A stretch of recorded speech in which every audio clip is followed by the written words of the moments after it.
后来乡亲啊，换一个心情，咱继续来看台湾灯会艺术国际交流这个灯区，伫昨暝来点灯。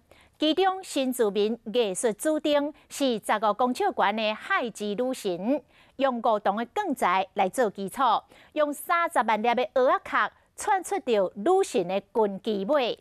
因为这个蚵仔壳来自海洋，嘛象征新住民漂洋过海来到台湾的勇气。啊，讲这座的主灯未来会永远保留落来。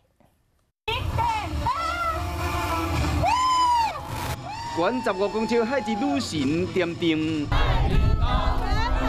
五彩光影为蚵仔壳的芳射出来，更加神秘美丽。新住民者每啊更加欢喜，因为这是代表因的灯。台湾灯会艺术国际灯区新住民主灯海之女神，请艺术家王文志操刀，用梧桐的梗材做基础，30栋的蚵仔壳做成女神的裙。因为这个蚵仔壳是为海洋来的，嘛代表新住民漂洋过海来台湾的勇气，未来将会永远保留落去。